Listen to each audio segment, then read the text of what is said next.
Bore da bawb, croeso i'r cyfarfod. Croeso arbennig i Twm Thomas o swyddfa Abercastell. Diolch. Da chi wedi bod yn swyddfa Caerheli o'r blaen, Twm? Naddo, erioed. Twm, dyma Llunos Llion Ffion Rhian Ryan Rhys Rodri Ariannon. Helo, Tom! Siaradwch yn araf os gwelwch chi'n dda.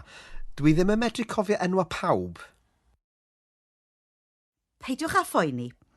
Reit, mae gynnon ni broblem fawr. Dwi isio dechrau efo'r ffigyrau yma. Trowch eich cyfrifiaduron chi ymlaen, edrychwch ar y graff. Esgusodwch fi, dydy'r cyfrifiadur yma ddim yn gweithio. Wel, edrychwch ar y cyfrifiadur efo llunos ta. Iawn, diolch.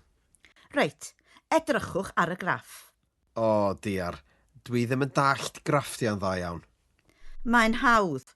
Mae yna lai o werthu bob mis, yn arbennig y mis Awst yn Abercastell. Didwch wrthon ni beth sy'n bod, Twm? Wel, ro'n i ar fy men fy hun yn y swyddfa y mis Awst. Roedd Sian yn sâl, mae Betty wedi cael babi, a roedd Gwyn yn gweithio yma. Yma? Yn swyddfa Caerheli? Pam?